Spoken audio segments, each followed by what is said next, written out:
Thank you very much for joining me in this video. I want to talk to you today about shell companies. An agent called me the other day. They had a property listed for sale and they received an offer. And in the offer, there was an assignment clause and they weren't quite comfortable with it and they wanted my opinion on it.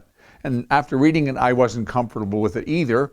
I'll read it to you and then I want to explain why. The clause said, the buyer shall have the right at any time prior to closing to assign the within offer to any person, persons, or corporation either existing or to be incorporated, and upon delivery to the seller of notice of such assignment, together with the assignee's covenant in favor of the seller to be bound hereby as buyer, the buyer herein before named shall stand released from all further liability hereunder.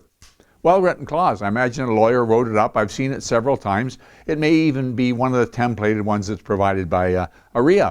And you know, it does a great job of protecting the buyer, but it doesn't do much of a job protecting the seller, and that was my concern. And there's really two reasons why I say that. Let's suppose you are selling your property and you're holding a mortgage, vendor take back. In order to do that, you'd want to really do your homework and make sure that the buyer was financially sound. You'd want to do a credit check and you'd want to know all the information that you could. You even do that when you're renting an apartment out. You may do a credit check and make sure that the tenant is creditworthy, because you want to make sure once you give possession of the property over and he moves in that you're going to get paid your rent. Well, that's the same thing when you're selling your property, even without a vendor take back. You want to make sure that the buyer is providing a good covenant. So you ask a lot of questions of your agent, of the agent who's bringing in the offer, and you want to find out whether or not the person has the wherewithal to complete the transaction. Well, with this assignment clause, you don't have that luxury. The person may be assigning it to somebody who doesn't have the wherewithal to close, who doesn't have good financial background and integrity. You got no control over that. You got no way of knowing.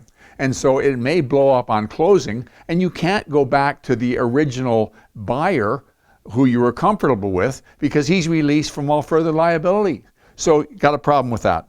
The second reason why I've got a problem with it is this potential for a shell corporation.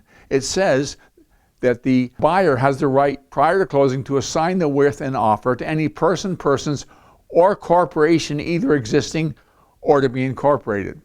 Several years ago, there was a company, I think they were called Great Western Investments, and they were doing this throughout Southern Ontario and here in St. Catharines, putting in offers on large multifamily apartment buildings. And we had one that was probably a 100-unit apartment building. They would come in with a really good offer, get it accepted, probably unconditional, but then sometime prior to closing, they would have a look at the rent rolls and they would find some discrepancy somewhere. In a 100-unit, there's going to be one apartment that is out of whack in terms of the rent or something. They're going to find some problem, and then they would come back to the seller and they'd want an abatement of hundreds of thousands of dollars on the price. Well, the seller wasn't prepared to do that.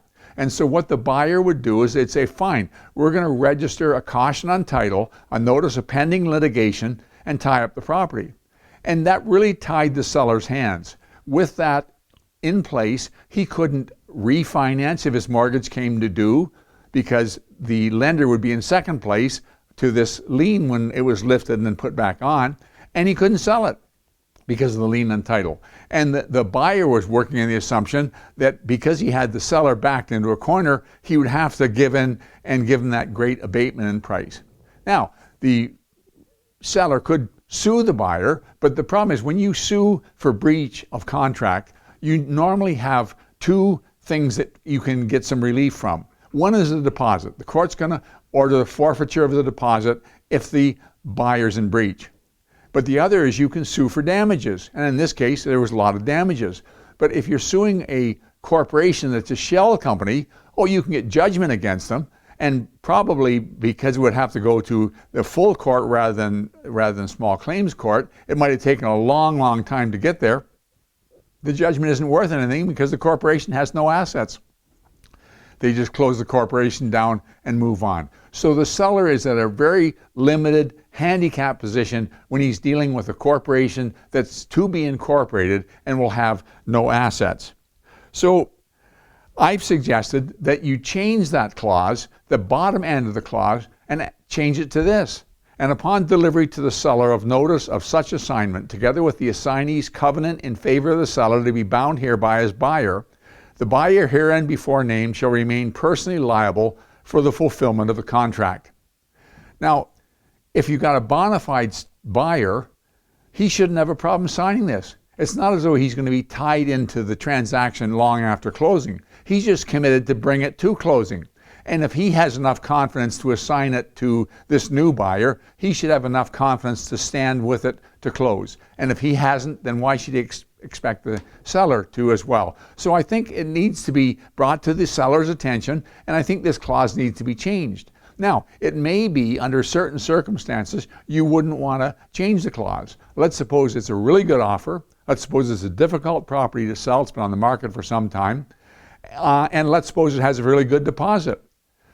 Then I would think that the seller would feel comfortable in leaving it and taking his chances. Because if the buyer's in breach, he's going to be forfeiting the deposit and he's selling a property, so he's going to gamble. But under TRESA, we got an added obligation as realtors to make sure that we clearly communicate any exposure or liability to our clients. And it's really important that you explain to your seller the situation with an assignment like this, where it allows it to be assigned to somebody we don't know, and where it's allowed to be assigned to a corporation that hasn't even been incorporated yet. Hope that makes sense. So thank you very much for investing your time. Talk to you again next week.